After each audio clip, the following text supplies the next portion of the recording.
Hello sir, ഞാനിപ്പോൾ ഒരു 10 വർഷമായിട്ട് അഡ്വക്കേറ്റായിട്ട് പ്രാക്ടീസ് ചെയ്ത് വരികയാണ്. കോഴിക്കോടാണ് പ്രാക്ടീസ് ചെയ്യുന്നത്. അപ്പം എനിക്ക് സാറോട് ചോദിക്കാനുള്ള ചോദ്യം എന്താണെന്ന് വെച്ചാൽ, ഞാൻ ഏറ്റവും കൂടുതൽ കണ്ടുവരുന്ന കേസുകൾ വിവാഹമോചന കേസുകളായിരുന്നു, ഡിവോഴ്സ് കേസുകൾ. പക്ഷേ ഈയിടെ ആയിട്ട് അത് വല്ലാണ്ട് കുറഞ്ഞിട്ടുണ്ട്, ഡിവോഴ്സ് കേസുകൾ കുറഞ്ഞു. അതിൻ്റെ റീസൺ എന്താണെന്ന് നമ്മൾ അതിൻ്റെ പിന്നിൽ ചെന്ന് നോക്കിയപ്പോൾ മനസ്സിലായത് എല്ലാം ലിവിങ് ടുഗദറിലേക്കാണ് ഇപ്പോഴത്തെ ജനറേഷൻ ഇഷ്ടപ്പെടുന്നത്. അതിനെപ്പറ്റി സാറിൻ്റെ ഒരു എന്തുകൊണ്ടാണ് ലിവിങ് ടുഗദർ സെലക്ട് ചെയ്യാനുള്ള കാരണം എന്താണ് സാറിന് തോന്നുന്നത്? അഡ്വക്കേറ്റ് അമ്പിളിയുടെ ഒരു നിഗമനത്തിൽ ഇപ്പം കല്യാണം കഴിച്ച് വരുന്ന ആൾക്കാർ, ഫ്രഷായിട്ട് കല്യാണം കഴിച്ച് വരുന്ന എത്ര % ആൾക്കാർ ഉദ്ദേശം ഡിവോഴ്സിൽ വരുന്നുണ്ടാവും? ഒരു 50-60 അറൗണ്ട്. മോർ ദാൻ 50% ആൾക്കാർ വരുന്നുണ്ട്, ഡിവോഴ്സിൽ വരുന്നുണ്ട്. പക്ഷേ ഈ ലീവിങ് ടു ദ റിലേഷൻഷിപ്പിലാണെങ്കിൽ ആ ഒരു പ്രശ്നം വരുന്നില്ല. അവർ കുറച്ചുകൂടി സേഫ് ആണ്, കാരണം അവർക്ക് പങ്കാളിയെ മനസ്സിലാക്കാൻ ഒരു ചാൻസ് അവിടെ കിട്ടുകയാണ്. ആക്ച്വലി നമ്മുടെ ഈ സോഷ്യൽ നോംസ് എല്ലാം പഴയതുപോലെയല്ല, അങ്ങ് മാറുക. അപ്പോൾ ഈ പണ്ടൊക്കെ കണ്ടിട്ടുള്ള സിനിമയ്ക്കകത്ത് എന്നൊക്കെ പറഞ്ഞു കഴിഞ്ഞാൽ വൈഫിന് ഒരു റിലേഷൻഷിപ്പ് ഉണ്ടെങ്കിൽ ഹസ്ബൻഡ് ഉത്തരത്തിൽ നിന്ന് വാക്കത്തി എടുക്കുന്നു, വെട്ടുന്നു, രണ്ടെണ്ണത്തിന്, എന്നിട്ട് പോയി ജയിലിൽ കിടക്കുന്നു. എല്ലാ സിനിമയ്ക്കകത്തൊക്കെ അതാണ്. പക്ഷേ അടുത്ത കാലത്തെ സോഷ്യൽ ട്രെൻഡും ഇതൊക്കെ കഴിവതും അതിനെ ക്ഷമിക്കുന്നുണ്ട്. അതുപോലെ തന്നെ വൈഫാണെങ്കിലും ഈ പറഞ്ഞ പോലെ ഒരു റിലേഷൻഷിപ്പ്, എക്സ്ട്രാ മാരിറ്റൽ അഫെയർ ഉണ്ടായി എന്ന് പറഞ്ഞിട്ട് ഉടനെ പോയി പെട്ടെന്ന് രണ്ടാകുന്നില്ല. ആരെങ്കിലും ഇടയ്ക്ക് സംസാരിച്ചു കഴിഞ്ഞാൽ അതങ്ങ് ഹീലായി വരുന്നുണ്ട്. പക്ഷേ ഇതിനകത്ത് ഈ ഒരു വലിയൊരു സംഭവം എന്ന് പറഞ്ഞു കഴിഞ്ഞാൽ ഈ ലോങ് ടേം കമ്മിറ്റ്മെൻറ്റിന് മെൻ ആൻഡ് വിമൺ അധികം തയ്യാറാകുന്നില്ല. അതിനൊരു റീസൺ എന്ന് പറഞ്ഞു കഴിഞ്ഞാൽ പല റീസൺസാണ്. ഈ നമ്മുടെ യങ്സ്റ്റേഴ്സിൻ്റെ അകത്ത് ഒന്നാമത്തെ കാര്യം ജാതിയും മതവും അത്രയൊന്നും ടൈറ്റല്ല. അപ്പോൾ അവർക്ക് അങ്ങനെ കാണാനായിട്ട് പറ്റുന്നില്ല. പിന്നെ തന്നെയല്ല, ഇവർക്ക് ഒരു കമ്പാറ്റബിലിറ്റി ഒരു ഇഷ്യൂ ആണ്. അപ്പോൾ അതുകൊണ്ട് നമ്മൾ കേരളം വിട്ടുപോകുന്ന കുട്ടികളിൽ വളരെ കൂടുതൽ, കേരളത്തിനകത്തുള്ളത് പോലും, ഇതിപ്പോൾ എനിക്ക് തോന്നുന്നൊരു 5 years മുമ്പ് പോലും ഈ പറഞ്ഞ കേരളത്തിലെ ലിവിങ് ടു ദ റിലേഷൻഷിപ്പ് ഉണ്ട്, അതൊരു ന്യൂസാണ്. പക്ഷെ ഇപ്പോൾ അതൊരു വിഷയമല്ല, ഇപ്പോൾ ഒരു വിഷയമല്ല. അപ്പോൾ അത് വന്ന് നിൽക്കുന്നതെന്ന് പറഞ്ഞ ഒരു സോഷ്യൽ നോം. ഇപ്പോൾ ഈ പുരുഷന്മാർ ചെയ്യേണ്ടത് അവർ കുറച്ചുകൂടെ വൈഫിന് കെയർ കൊടുക്കണം. അതെന്താ വെച്ചാൽ അങ്ങനത്തെ ഒരു ലാംഗ്വേജ് ഒരു ഏർലി ചൈൽഡ്ഹുഡിൽ ഡെവലപ്പ് ചെയ്ത് അവർ കണ്ടിട്ടില്ല.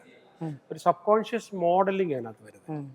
അപ്പം ഞാൻ കണ്ടു വളർന്നിട്ടുള്ളത് ഫാദർ കെയർ കൊടുക്കുന്നതും മദർ സപ്പോർട്ട് കൊടുക്കുന്നതൊക്കെ കണ്ടാ വളർന്നിട്ടുള്ളെങ്കിൽ ആരും ഒരു ഇൻ്റർവെൻഷൻ ഇല്ലാതെ തന്നെ ഞാൻ അങ്ങനെ അങ്ങ് പെരുമാറും, പ്രവർത്തിക്കും. പക്ഷേ അങ്ങനത്തെ സംഭവം ഞാൻ കണ്ടിട്ടില്ലെങ്കിൽ എന്താ ചെയ്യാൻ പോവുക? കോൺഫ്ലിക്റ്റ് ഉണ്ടാവും, ഡെഫിനറ്റ് ആയിട്ടും കോൺഫ്ലിക്റ്റ് ഉണ്ടാവും. അതെൻ്റെ വൈഫ് സഹിക്കാൻ തയ്യാറായില്ല എന്നുണ്ടെങ്കിൽ ഇരിക്കും. ഇപ്പോഴത്തെ വിമൺ കുറച്ചുകൂടെ എംപവേർഡാണ്, അവരുടെ അത്യാവശ്യം ജീവിത പൈസ ഉണ്ട്. അപ്പോൾ അതുകൊണ്ട് ഇപ്പോൾ എൻ്റെ ശിഷ്യന്മാർ തന്നെ ഒരുപാട് പേര് ഡിവോഴ്സ് വാങ്ങിച്ചവർ റീമാരേജിനെ കുറിച്ചൊക്കെ പറഞ്ഞപ്പോഴത്തേക്ക് എൻ്റെ അടുത്ത് അവർ ക്ലാസ്സിൽ തന്നെ പറയുന്നത്, സാറേ ഇനി ഈ സ്വാതന്ത്ര്യ ഇല്ലായ്മയിലേക്ക് പോകാൻ വയ്യ. അപ്പം സ്വാതന്ത്ര്യം ഒരു മേജർ ആസ്പെക്റ്റാണ്. പിന്നെ ഇനിയും ഒരുപാട് മാറും. അതായത് ഈ മാരേജ് എന്ന് പറയുന്ന ഇൻസ്റ്റിറ്റ്യൂഷൻ ഇല്ലാതെയാവും നമ്മളെ ഇല്ലാതെ. ഇപ്പോൾ ഒരു ഇതെന്ന് പറഞ്ഞു കഴിഞ്ഞാൽ ഈ ഓപ്പൺ മാരേജ് എന്ന് പറയുന്ന ഒരു സിസ്റ്റമാണ്. അപ്പോൾ അതിനകത്ത് ഹസ്ബൻഡിന് ആരുടെയും കൂടെ പോകാം, വൈഫിന് ആരുടെയും കൂടെ പോകാം. ഒരു പ്രൈമറി റിലേഷൻഷിപ്പാണ്. അപ്പം സാർ ഞാനൊരു ഡൗട്ട് ചോദിക്കട്ടെ, അപ്പം നമ്മളെ ഭാവിയിലെ തലമുറ കുട്ടികൾ അവർ കുറെ ഫേസ് ചെയ്യുന്ന പ്രശ്നങ്ങൾ എന്തായിരിക്കും? കാരണം അച്ഛൻ ഒരാളെ കൂടെ പോകുന്നു, അമ്മ വേറൊരാളെ കൂടെ പോകുന്നു. അല്ല, ഇവിടെ അങ്ങനല്ല. ഇവിടെ എന്ന് പറഞ്ഞു കഴിഞ്ഞാൽ ഈ ഒരു റിലേഷൻഷിപ്പിന് ഓപ്പൺ മാരേജിനകത്ത് ഈ പ്രൈമറി റിലേഷൻഷിപ്പ് ഹസ്ബൻഡ് തന്നെയാണ്, ആൻഡ് പ്രൈമറി റിലേഷൻഷിപ്പ് ഈ വൈഫ് തന്നെയാണ്. ഇവർ രണ്ടുപേരും അറിഞ്ഞുകൊണ്ടാണ്. അപ്പം അൾട്ടിമേറ്റ്ലി അവർക്ക് പ്രൈമറി റിലേഷൻഷിപ്പ് അത് തന്നെയാണ്. അപ്പം ഹസ്ബൻഡ് ഈ പറഞ്ഞ വിശേഷങ്ങളൊക്കെ ഇങ്ങോട്ട് പറയും, ഇയാൾ വിശേഷങ്ങളൊക്കെ പറയും. അത് ടോളറേറ്റ് ചെയ്യാൻ പറ്റുന്ന ഒരു ഗ്രൂപ്പാണ്. കുട്ടികൾക്ക് അച്ഛൻ അമ്മ ഇവർ തന്നെയായിരിക്കും. ഈ കൂടുതലും അഡ്വക്കേറ്റ് അമ്പിളി നോക്കുന്നത് ഈ മാരേജുമായിട്ട് ബന്ധപ്പെട്ട കേസസ് ആണോ? മാരേജുമായിട്ട് ബന്ധപ്പെട്ട കേസുകൾ പ്ലസ് അതിൻ്റെ കൂടെ തന്നെ നമ്മൾ ക്രിമിനൽ കേസുകൾ, സിവിൽ കേസുകൾ, പിന്നെ company law, registration, trade mark, എല്ലാ തരം. കോഴിക്കോട് കമ്പനികൾ ഒരുപാട് രജിസ്റ്റേർഡ് ആവുന്നുണ്ടോ? നമ്മൾ അത്യാവശ്യം കേസുകൾ ഇതിലൊക്കെ നമ്മൾ ചെയ്തു കൊടുത്തിട്ടുണ്ട്. രജിസ്ട്രേഷനും കാര്യങ്ങളൊക്കെ ചെയ്തിട്ടുണ്ട്. ട്രേഡ് മാർക്കും കാര്യങ്ങളൊക്കെ നമ്മൾ ഓഫീസുമായിട്ട് നമ്മൾ ടൈപ്പ് ആയിട്ട് ചെയ്തു കൊടുത്തിട്ടുണ്ട്. ബിസിനസ്സിന് വേണ്ടിയിട്ടുള്ള അത്യാവശ്യം ഡോക്യുമെന്റേഷൻ കമ്പനി രജിസ്റ്റർ ചെയ്ത് കൊടുക്കുക, LLP ചെയ്ത് കൊടുക്കുക, യെസ് നമ്മൾ തീർച്ചയായിട്ടും നമ്മൾ അതെല്ലാം ചെയ്ത് കൊടുക്കുക. എല്ലാ കാര്യങ്ങളും അത്യാവശ്യം ക്ലയൻസിന് വേണ്ടി നെഗോസിയേഷനൊക്കെ അതും ചെയ്യാം. യെസ് തീർച്ചയായിട്ടും നമ്മൾ ഓരോ ക്ലയൻസിനെ ഡിപ്പെൻഡ് ചെയ്തിരിക്കും. നമ്മളെടുത്ത് വരുന്ന ക്ലയൻസിനെ നമ്മൾ ഓരോ ക്ലയൻസിനെ നമ്മൾ മനസ്സിലാക്കിയിട്ട് അവരുടെ ആവശ്യങ്ങൾ മനസ്സിലാക്കിയിട്ട് അതിനനുസരിച്ചിട്ടാണ് നമ്മൾ ഒരു പുതിയ ബ്രാഞ്ചാണ് ഇൻഹെറിറ്റൻസ്. ഇൻഹെറിറ്റൻസിന് പ്രത്യേകിച്ച് മറ്റ് ഇസ്ലാമിക് രാഷ്ട്രങ്ങളിലൊന്നും ഇല്ലാത്ത ചില പ്രശ്നങ്ങൾ കേരളത്തിലുണ്ട്. അതായത് ഇപ്പം മൂത്ത ബ്രദർ ഭയങ്കര കഠിനാധ്വാനിയായിരുന്നു. അയാളെല്ലാം സ്വത്തുണ്ടാക്കി. അപ്പം പിന്നെ അയാൾക്ക് 2 പെൺകുഞ്ഞുങ്ങളാണ്. ഇയാളെ ആളിന് 2 ആൺപിള്ളേരാണ്. അപ്പം ഇസ്ലാമിക് ലോയാണ്. അപ്പൊ അവിടെ ഇദ്ദേഹം പെട്ടെന്ന് മരിച്ചു പോവുകയാണെങ്കിൽ, പക്ഷെ ഇവര് 2 ബ്രദേഴ്സ് തമ്മിൽ ഒട്ടും മിണ്ടത്ത് പോലും ഇല്ല, മാക്സിമം ദ്രോഹിച്ചിട്ടുള്ള ആളുകളാണ്. പക്ഷെ ഇയാളെ സ്വത്ത് മുഴുവൻ ഇയാളെ ബ്രദറിന്റെ. സംഭവം എന്ന് പറഞ്ഞാല് പിന്നെ ഈ വില്ലേജ് ഓഫീസിലും തഹസിൽദാർ ഓഫീസിലും സക്സഷൻ സർട്ടിഫിക്കറ്റിനോ ഹെയർഷിപ്പ് സർട്ടിഫിക്കറ്റിനോ ചെല്ലുമ്പോൾ അവർ ഈ സ്കെഡ്യൂൾ നോക്കിയിട്ട് എഴുതി കൊടുക്കും. അതാണ് ഏറ്റവും വലിയ പ്രശ്നം. അപ്പോൾ ആ ഒരു ഇത് മാറാത്തതുകൊണ്ട് ഇപ്പോൾ ഒരുപാട് കാര്യം എൻ്റെ ക്ലാസ്സിൽ ചോദിച്ചിട്ടുള്ള ആൾക്കാർ ചോദിക്കാറുള്ള, പ്രത്യേകിച്ച് ബിസിനസ് ക്ലാസ്സിൽ ചോദിക്കാറുള്ളൊരു സംഭവമാണ്. അത് അവർക്കല്ലാതെ അറിയാമല്ലോ, നിയമത്തിൻ്റെ വേറെ വശങ്ങളുണ്ട്. അത് ഇൻഹെറിറ്റൻസിൻ്റെ. അതുകൂടാതെ ഇന്ത്യയിൽ വളരെ അത്യാവശ്യമുള്ളൊരു ഏരിയ ഉണ്ട്. അതായത് നമുക്ക് പിന്നെ ഈ പ്രോപ്പർട്ടി അല്ല, നമ്മുടെ മുഴുവൻ പ്രോപ്പർട്ടിയും കടക്കാർ പിടിച്ചുകൊണ്ട് പോവുക. അബ്സല്യൂട്ട് മുഴുവൻ സംഭവത്തെയും കടക്കാർ പിടിച്ചുകൊണ്ട് പോവുക. ഓക്കെ, അപ്പോൾ എന്ന് പറഞ്ഞാൽ കോടതിയെ കൊണ്ട് അറ്റാച്ച് ചെയ്തുകൊണ്ട് പോകും. പക്ഷേ അമേരിക്കയിലാണെങ്കിൽ അതിനൊരു വഴി എന്ന് പറഞ്ഞു കഴിഞ്ഞാൽ നമുക്ക് പിന്നെ ഈ വെൽത്ത് പ്രൊട്ടക്ഷൻ ട്രസ്റ്റ് ഉണ്ടാക്കാം. അപ്പോൾ നമുക്ക് 99 വയസ്സ് വരെ അതുകൊണ്ട് കഴിച്ചു അതിലോട്ട് പോകുന്ന പ്രോപ്പർട്ടി ഒന്നും കോടതിക്ക് കൊണ്ടുപോകാൻ പറ്റില്ല. അത് ഇന്ത്യയിൽ തീരെ ചെയ്യാറില്ല. അതൊരു വലിയ സാധ്യതയാണ്. 1882 ട്രസ്റ്റ് ആക്ട് അനുസരിച്ച് ഈ പർപ്പസും കൂടെ കാണിച്ച് എടുത്തിട്ട് അതിനകത്തോട്ട് പ്രോപ്പർട്ടി ട്രാൻസ്ഫർ ചെയ്തിട്ട് കഴിഞ്ഞാൽ ഏജ്ഡ് പേഴ്സൺസ് നമ്മളെ ഏത് പ്രോപ്പർട്ടി ആണെങ്കിലും അതിനകത്ത് ഇട്ടിട്ട് കഴിഞ്ഞാൽ അത് നമ്മളെ മരണത്തിന് ശേഷമാണെങ്കിലും അടുത്ത അവകാശികൾക്ക് പോകും. അതുവരെ ആ ഒരു ട്രസ്റ്റിൽ കിടക്കും. വേറെ ആർക്കും ഇത് എടുക്കാൻ പറ്റില്ല. അപ്പൊ അത് എനിക്ക് തോന്നുന്നു, ഞാൻ നോക്കിയിട്ട് നമ്മളിവിടെ ഒരു പുതിയ ഒരു അറിവാണ് അല്ലെ എല്ലാവർക്കും. അതൊരു അല്ല, നമ്മുടെ ഇപ്പോഴത്തെ കോഴിക്കോടത്തെ പ്രോപ്പർട്ടിക്കകത്ത് ഈ ഒരു സാധനം കൊണ്ടുവരുന്നുണ്ട്. കാരണം അതിനകത്ത് വരുന്ന ആൾക്കാരെ സംബന്ധിച്ചിടത്തോളം പിന്നീട് ഇതിൽ കിടക്കുന്നതുകൊണ്ട് 99 വയസ്സ് വരെ അവിടെ ജീവിച്ചിരിക്കുകയാണെങ്കിലും നമുക്ക് ട്രസ്റ്റിന് അവരുടെ രക്ഷകർത്താവായിട്ട് നോക്കാൻ പറ്റണം. അപ്പോൾ ആരെങ്കിലും പൈസ എടുത്തുകൊണ്ട് പോകുന്ന ഒരു സാഹചര്യം ഉണ്ട്. അങ്ങനെ ഒരു സാധനം ചെയ്യുന്നുണ്ട്. പിന്നെ എന്തൊക്കെ കേസാണ് അവിടെ കൂടുതലും വരുന്നത്? പിന്നെ ഞാനൊരു സൈക്കോളജിക്കൽ കൗൺസിലറും കൂടിയാണ്. അതിന്റെ ഒരു കോഴ്സും കഴിഞ്ഞിട്ടുണ്ട്. പഠിച്ചിട്ടുണ്ട്. അപ്പം ഞാൻ അതിന്റെ രീതിയിൽ അങ്ങനത്തെ പല കേസുകളും നമ്മളെടുത്ത് വരുന്ന ഡിവോഴ്സ് കേസുകൾ ഞാനൊരു കൗൺസിലിങ്ങിലൂടെ നമ്മളെ കൂടെ പറ്റുന്ന രീതിയിൽ മാറ്റാൻ ശ്രമിക്കാറുണ്ട്. പിന്നെ ചില കേസുകളിൽ അവരെ ഡിവോഴ്സ് ആയിരിക്കും അവർക്ക് ബെറ്റർ. കാരണം എന്താ വെച്ചാൽ അവർ അതിൽ നിന്ന് രക്ഷപ്പെടുക എന്ന് ചില കേസുകൾ എനിക്ക് തോന്നാറുണ്ട്. ശരിക്കും പറഞ്ഞു കഴിഞ്ഞാലേ ഈ ചിലത് ബന്ധം കുറച്ച് ബന്ധനമായി മാറും. ചിലവർ എനിക്ക് തോന്നുന്നു പലരും ഗിഫ്റ്റ് വരെ വാങ്ങി തന്നിട്ടുണ്ട് ഒരു ഡിവോഴ്സ് നടത്തി കൊടുത്തു കഴിഞ്ഞാൽ. അത്രയും അവർ അതിൽ നിന്നും ഒരു മോചിതരാവാണ്. പക്ഷെ ചില കേസിൽ ചെറിയ ചെറിയ പ്രശ്നങ്ങളിൽ മുകളിൽ തുടങ്ങിയത് എത്രയോ ഞാൻ അങ്ങനെ എൻ്റെ അടുത്ത് വന്ന ക്ലയൻസിനെ ഒരുമിപ്പിച്ചിട്ട് വിട്ടിട്ടുണ്ട്. അങ്ങനെ പല ആൾക്കാരും ഈ സംഭവിക്കുന്ന പ്രശ്നം ഇവരുടെ ഏർലി ചൈൽഡ്ഹുഡിനകത്ത് അവിടെയാണ് അവിടെ പോയി നമ്മൾ കറക്റ്റ് ചെയ്ത് കഴിഞ്ഞാൽ ഇമേജ് രൂപത്തിൽ കൊണ്ടുവന്നിട്ട് ചിലത് ഡിലീറ്റ് ചെയ്ത് കൊടുത്തു കഴിഞ്ഞാൽ ഇവരൊന്നിച്ച് ജീവിച്ചു പോകും. സാധാരണ ചെല്ലുമ്പോഴത്തേക്ക് അങ്ങനെ ആ സംഭവം ഉണ്ടാവില്ല. അപ്പോൾ ഈ ഏർലി ചൈൽഡ്ഹുഡ് മോഡലിൽ നിന്നാണ് ഈ സംഭവം അവർക്കുണ്ടായിരിക്കുന്നത്. പിന്നെ ഒരു 10-12% ആൾക്കാർക്ക് പേഴ്സണാലിറ്റി ഡിസോർഡേഴ്സ് ഉണ്ട്. അപ്പോൾ ഡിസോർഡേഴ്സ് ഉള്ള ആൾക്കാരെ നമ്മൾ ഐഡന്റിഫൈ ചെയ്ത് ടെസ്റ്റ് ചെയ്തിട്ട് നമുക്ക് അതിന് വേണ്ടിയിട്ട് മാത്രമായി, for example narcissistic personality disorder അതൊക്കെ വന്നു കഴിഞ്ഞാൽ ബോർഡർ ലൈൻ പേഴ്സണാലിറ്റി ഡിസോർഡർ, രണ്ടുപേരുടെ ലൈഫ് ഭയങ്കര സ്ട്രഗിൾ ആയിരിക്കും. അപ്പം ഒന്നുകിൽ അവർ രണ്ടുപേരും വളരെ കൺസെൻറ്റിങ് ആയിട്ട് ട്രീറ്റ്മെൻറ്റിന് പോകണം. അതല്ലെങ്കിൽ പിന്നെ പിരിയോ പറ്റും. അതിൽ പിന്നെ ഭയങ്കര സ്ട്രഗിൾ ആയിരിക്കും. ചില കേസിനകത്ത് പേഴ്സണാലിറ്റി ഡിസോർഡേഴ്സ് വന്നു കഴിഞ്ഞാൽ പിന്നെ പൊതുവെയുള്ള കോഴിക്കോട് പ്രാക്ടീസിന്റെ അറ്റ്മോസ്ഫിയർ എങ്ങനെയാണ്? നല്ല ക്ലയൻസ് ആണ് പൊതുവെ. പക്ഷെ എന്താന്ന് വെച്ചാൽ എല്ലാവരും നമ്മൾ കോടതിയിൽ വരുന്ന ഡിലേ നമ്മൾ അഡ്വക്കേറ്റ്സിനെയാണ് അവർ തെറ്റിദ്ധരിക്കപ്പെടുന്നത്. നമ്മളെ നിയമ വ്യവസ്ഥ അങ്ങനെയാണ്. കോടതിയിൽ ഒരു കേസിന് ഇത്ര ടൈം എടുക്കും എന്നുള്ളത് നമ്മൾ ക്ലയൻസിന് പറഞ്ഞ് മനസ്സിലാക്കേണ്ട ഒരു അവസ്ഥയാണ് വരുന്നത്. അപ്പോൾ അവർ വിചാരിക്കുന്നത് നമ്മൾ ഏൽപ്പിച്ച അഡ്വക്കേറ്റ്സിന്റെ കുഴപ്പമാണെന്നുള്ള ഒരു ചെറിയ പ്രശ്നങ്ങൾ ഞങ്ങൾ കണ്ടുവരുന്നുണ്ട്. അല്ലാതെ നേരത്തെ തന്നെ പറഞ്ഞിട്ട് എടുത്താൽ മതി. ഹൈക്കോടതി പലപ്പോഴും വരുമ്പം നമുക്ക് നീതിപൂർവമായിട്ടൊരു വിധി കിട്ടൂല എന്ന് അഡ്വക്കേറ്റിന് തോന്നുവാണെങ്കിൽ ആ ജഡ്ജ് റൊട്ടേഷൻ വന്ന് മാറുന്ന വരത്തേക്കും ചവിട്ടും. പക്ഷെ അത് ക്ലയന്റിന്റെ അടുത്ത് പറഞ്ഞിട്ടാണ് ചവിട്ടുന്നത്. യെസ്, അതാണ് നമ്മളത് ക്ലയന്റിന്റെ അടുത്ത്, ഞാൻ ഫസ്റ്റ് എൻ്റെ അടുത്ത് വരുന്ന ക്ലയന്റിന്റെ അടുത്ത് അത് കറക്റ്റായിട്ട് പറഞ്ഞു കൊടുത്തതിന് ശേഷമാണ് നമ്മൾ കേസ് തന്നെ സ്റ്റാർട്ട് ചെയ്യുന്നത്. പിന്നെ കുറച്ച് നമ്മളെ ഫീസും കാര്യങ്ങളും ഒക്കെ തന്നെ നമ്മൾ കറക്റ്റായിട്ട് മെൻഷൻ ചെയ്ത് കൊടുക്കും. ഇന്നതാണ് നമ്മൾ ഇത്ര ഒരു കേസിന് ഇങ്ങനെയാണ്, അങ്ങനെ ഓരോ രീതിയിലും നമ്മൾ എല്ലാ തരത്തിലുള്ള ഒരു ഇൻഫർമേഷൻ യെസ്, എല്ലാ അവധികളും നമ്മൾ ക്ലയൻസിന് ഇൻഫോം ചെയ്യും. പ്ലസ് അതിന്റെ കൂടെ തന്നെ നമ്മൾ ഇ കോർട്ട് സർവീസ് എന്ന് പറഞ്ഞൊരു അതിലുള്ള ആ ഒരു സ്ക്രീൻഷോട്ട് എടുത്ത് ക്ലയൻസിന് എപ്പോഴും അപ്ഡേറ്റ് ചെയ്യണം.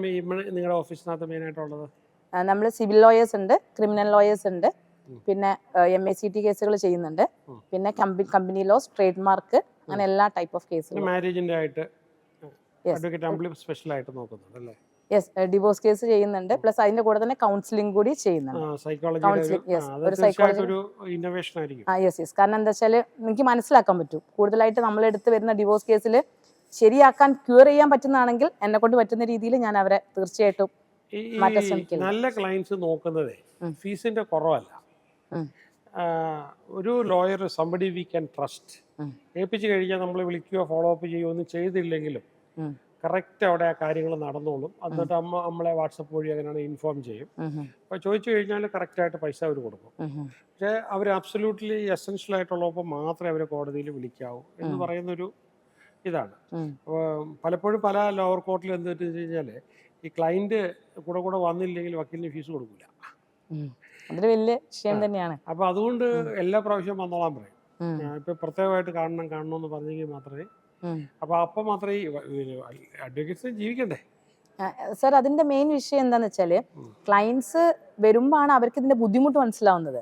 നമ്മൾ അത് ഡേറ്റും കാര്യങ്ങളും ഒറ്റയടിക്ക് അവർക്ക് ഇൻഫർമേഷൻ കൊടുത്താൽ അവർ വിചാരിക്കും ഇത്ര സിമ്പിൾ ആണ്. നമ്മളെ ഓടി ആ ഒരു കറക്റ്റ് ടൈമിൽ അവിടെ എത്തി, ഒരു കോടതി തുടങ്ങുന്നതിന്റെ ഒരു അരമണിക്കൂർ മുമ്പ് നമ്മൾ അവിടെ എത്തിയിരിക്കണം. എന്നിട്ട് എല്ലാ കേസും നമ്മൾ സെറ്റ് ചെയ്ത് ഫയലൊക്കെ സെറ്റ് ആക്കിയിട്ട് നമ്മൾ എടുക്കുന്ന ഒരു എഫേർട്ട് ഉണ്ട്.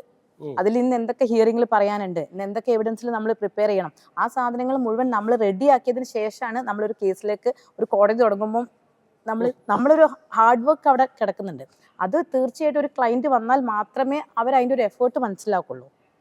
അല്ലെങ്കിൽ അവർ വിചാരിക്കുന്നതെന്ന് വെച്ചോ വക്കീൽ കേസ് വിളിച്ചു, ഡേറ്റ് മാറ്റി വെച്ചു, ആ ഒരു ഇതിൽ മാത്രമാണ് ക്ലയന്റ് നമ്മളെ വിലയിരുത്തുന്നത്. ഈ ലിവിംഗ് ടുഗദർ റിലേഷൻഷിപ്പിനകത്ത് മെയിൻ ആയിട്ട് വരുന്ന കേസസ് എന്താ ഇപ്പോൾ വരുന്നത്? ലിവിംഗ് ടുഗദറിൽ കേസുകളല്ല, അവർക്ക് വേണ്ടത് ഒരു എഗ്രിമെന്റ്. നമ്മളിങ്ങനെ ജീവിച്ചു എന്നുള്ളതിന് ഒരു എഗ്രിമെന്റ് എഴുതാനൊക്കെ പല കപ്പിൾസും നമ്മളെ വന്ന് മീറ്റ് ചെയ്യുന്നുണ്ട്. പക്ഷെ നമ്മൾ പറയും അതൊരു വാലിഡ് ആയിട്ടുള്ള ഒരു എഗ്രിമെന്റ് അല്ല. കാരണം നിങ്ങൾ ഓൺലി ഒരു മെന്റൽ ആൻഡ് ഫിസിക്കൽ ഒരു റിലേഷൻഷിപ്പ് മാത്രമേ അവിടെ ഒരു ഇത് മാത്രമേ ഉള്ളൂ. ഒരു നിയമത്തിന്റെ ഒരു ബന്ധനം നിങ്ങൾക്കില്ല. അപ്പൊ അത് നിങ്ങൾ മനസ്സിലാക്കി നിങ്ങൾ അഡ്ജസ്റ്റ് ചെയ്യേണ്ട കാര്യങ്ങളാണ്. ഒരിക്കലും ഒരു നിയമം വേണമെങ്കിൽ നിങ്ങൾ എന്ത് ചെയ്യുക, മാരേജിലേക്ക് കിടക്കുക. മാരേജ് എന്നൊരു ഇത് തിരഞ്ഞെടുക്കണം. തീർച്ചയായിട്ടും അതിലേക്ക് പോകാനാണ് ഞങ്ങൾ പറയാറുള്ളത്. ഇപ്പൊ വേറൊരു കാര്യം എന്ന് പറഞ്ഞു കഴിഞ്ഞാല് ഒരു മാരേജ് കഴിച്ചിട്ട് ഡിവോഴ്സ് ആയിട്ട് പിന്നെ പുറത്ത് വന്നിട്ട് വീണ്ടും ലിവിംഗ് ടുഗദർ റിലേഷൻഷിപ്പിൽ ഒത്തിരി പേരുണ്ടല്ലോ. കുറെ ആൾക്കാരുണ്ട് അങ്ങനെ ഒരു ബന്ധത്തിലേക്ക് പോകാനായിട്ട് അവർ ആഗ്രഹിക്കുന്നില്ല. മെയിൻ ഇഷ്യൂസ് അഡൾട്ടറി ഇപ്പൊ ഒരു തെറ്റല്ല എന്നുള്ളതാണ് നമ്മളെ ഒരു നിയമം, പുതിയൊരു നിയമം കൊണ്ടുവന്നത് അങ്ങനെയാണല്ലോ. അപ്പൊ ആ ഒരു വഴിയാകുമ്പോൾ ആൾക്കാരും അതൊരു പ്രശ്നമില്ല. പക്ഷെ ഒരു ഡിവോഴ്സ് ഒരാൾക്കൊരു ഡിവോഴ്സ് കിട്ടാൻ അതൊരു ഗ്രൗണ്ട് ആയിട്ട് യൂസ് ചെയ്യാം. നമുക്ക് ഒരു ഹസ്ബൻഡിനോ വൈഫിനോ ഡിവോഴ്സ് കിട്ടണം എന്നുണ്ടെങ്കിൽ അഡൾട്ടറി ഒരു ഗ്രൗണ്ടാണ്. പക്ഷെ അതൊരു ക്രിമിനൽ കേസ് അല്ല എന്നുള്ളതാണ് ഇപ്പൊ പുതിയതായിട്ട്. 498 നേരത്തെ ഈ മാരേജ് ഉണ്ടായിരിക്കണം നിർബന്ധം ഉണ്ടായിരുന്നു. പക്ഷെ ഇപ്പം ഈ ലിവിംഗ് ടുഗദർ വന്നാലും മതി, ജഡ്ജ്മെന്റ് വന്നു കഴിഞ്ഞു. ലിവിംഗ് ടുഗദർ എന്ന് പറഞ്ഞാലും ഒരു ഹസ്ബൻഡ് ആൻഡ് വൈഫ് 1 ഇയർ ഒരുമിച്ച് താമസിച്ചാൽ ഹസ്ബൻഡ് ബാധ്യസ്ഥനാണ്. അവരെ വൈഫ് എന്നൊരു കൺസിഡറേഷൻ അവിടെ ലഭിക്കും അവർക്ക്. ചെലവിന് കൊടുക്കണം. മെയിൻ്റനൻസിന്റെ കാര്യത്തിൽ ഹസ്ബൻഡ് അവിടെ ഒരു എന്തായാലും ഒരു ബാധ്യത വന്നു കഴിഞ്ഞു. ഒരു 1 ഇയർ ഒരു ലിവിംഗ് ടുഗദർ ആയിട്ട് ജീവിച്ചാൽ എത്ര വർഷം എന്ന് വെച്ചാൽ അതിലിപ്പം അഥവാ കുട്ടികളൊക്കെ ആയാൽ അത് നമ്മളിപ്പം കുട്ടികളാവുമ്പോഴാണ് നമ്മൾ പുതിയതായിട്ടുള്ള ഒരു റിലേഷൻഷിപ്പ് ഒന്നും കൂടി വളരുന്നത്. അപ്പം ആ കുട്ടികൾക്കും വൈഫിനും ബാധ്യസ്ഥനാണ് അയാൾ ചെലവിന് കൊടുക്കണം എന്നുള്ളത്. ഇപ്പൊ ഈ അടുത്ത കാലത്ത് വന്നൊരു സംഭവം എന്ന് പറഞ്ഞാൽ ജസ്റ്റിസ് മുസ്താഖിന്റെ ഒരു ജഡ്ജ്മെന്റ്, അതോടുകൂടി ഈ പറഞ്ഞ പോലെ തലാഖ് ചൊല്ലുന്നത് പോലെ തന്നെ സ്ത്രീക്കും കൊല ചെയ്യാൻ പറ്റും. പിന്നെ മീഡിയേഷൻ ഒരാളെ അയക്കുകയും മെഹറും തിരിച്ചു കൊടുത്തു കഴിഞ്ഞാൽ ബാധ്യതയില്ലാതെ ഒഴിയാന്നൊരു വളരെ വിപുലമായി. പക്ഷെ അത് തീർച്ചയായിട്ടും വേണ്ട ഒരു സാധനം തന്നെയാണ്. അതെ. കാരണം എന്താ വെച്ചാൽ നമ്മൾ എടുത്തു വരുന്ന പല മുസ്ലിം സ്ത്രീകളും നമുക്ക് ഡിവോഴ്സ് വേണം, ഹസ്ബൻഡ് തരുന്നില്ല. ഹസ്ബൻഡ് അത് അവർ ഭയങ്കരമായിട്ട് എനിക്ക് തോന്നുന്നു അനുഭവിക്കുന്ന ഒരു ബുദ്ധിമുട്ടാണത്. നമുക്ക് അവർക്ക് ഒരു ഫ്രീഡം വേണം, പക്ഷെ അത് ഒരിക്കലും ഹസ്ബൻഡ് വിചാരിക്കാതെ കിട്ടില്ല. ബാക്കി എല്ലാ നിയമങ്ങളിലും വൈഫിന് ഒരു പെറ്റീഷൻ കൊടുത്താലും ഒരു ഹർജി എന്ത് ചെയ്താലും അത് നമുക്കൊരു സൊല്യൂഷൻ അതിന് കൊടുക്കാൻ പറ്റും. പക്ഷെ മുസ്ലിം സ്ത്രീകൾക്ക് അതിനുള്ള ഒരു നിയമം തീർച്ചയായിട്ടും വന്നത് ഞാൻ അതിനോട് യോജിക്കുന്നു എന്തായാലും. പിന്നെ ഏതായാലും എനിക്ക് തോന്നുന്നു ഈ നിയമവിഷയങ്ങളുമായിട്ട് ബന്ധപ്പെട്ട് പ്രത്യേകിച്ച് ജനത്തിന് അറിയാനുള്ള ഒരുപാട് കാര്യങ്ങൾ വേറെയുണ്ട്. അപ്പം പിന്നെ ഒരു കാര്യം ചെയ്തു കഴിഞ്ഞാൽ നമുക്ക് കുറച്ച് കൂടുതൽ കാര്യങ്ങൾ അടുത്ത് വരാൻ പോകുന്ന ദിവസങ്ങളിൽ ഇപ്പോഴത്തെ കറണ്ട് അഫയേഴ്സും കാര്യങ്ങളും കറണ്ട് അഫയേഴ്സ് ആയിട്ട് നടക്കുന്ന കാര്യങ്ങളും ഇപ്പം നിയമത്തിന്റെ കുറെ കാര്യങ്ങൾ ഇതുപോലെ നമുക്ക് അടുത്തൊരു ഡിസ്കഷൻ എന്തായാലും നമുക്ക് ചെയ്യാം. അപ്പം വളരെ നന്നായിട്ട് പ്രാക്ടീസ് ചെയ്യുക. Thank you sir. എല്ലാ ക്ലയൻസിനും നിങ്ങളുടെ വലിയ വിശ്വാസം ഉണ്ടാകട്ടെ. All the best. Thank you.